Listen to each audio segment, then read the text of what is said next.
په دې باندې ما یو نظم لیکلی دی نو هغه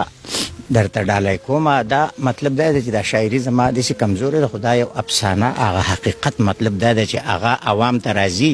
نو عوام یې په دې خوښوي چې دا مسله د ډېرو خلکو ته دغه حقیقت سره تړلې ده. نو دې ځای کې چې هغه نظم که چېرته مات را مات شي رانولې چې زما د یادو شاعري لیکل خو ما سره شته نه او دا خو اوږد نظم دی.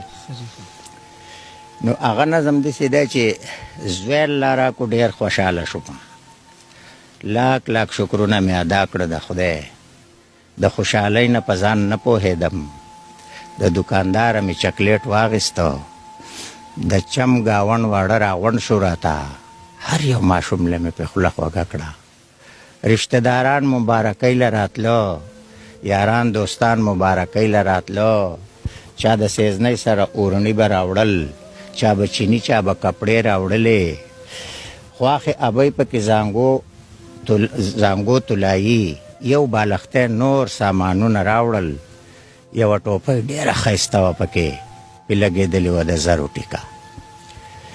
خوشحالېدل ټولو خندا کوله، ما به په مینه مېلمستیا کوله، یوه شپه جوړ کو کلیوالو مجلس، زما خوږو خوږو یارانو مجلس، معتمم خان پکې منګی وهلو، د عجب خان د رباب شرنګو پکې، سلطانت خان باچا ټپې وکړلې، امین ترکاړ چاربې ته ونیوله. سلطانت خان عجب خان دواړه مړي دي، الله دې وبخي یاران د مینې، د دې دنیا نه یې کډه کړې ده خو هغه یادونه یې را سره پاتې دي. اول خپاړې بیا یې پل واخیسته، د خدای په نوم مې صدقه ورکړله، بیا یې رو رو خبرې پړانستلې،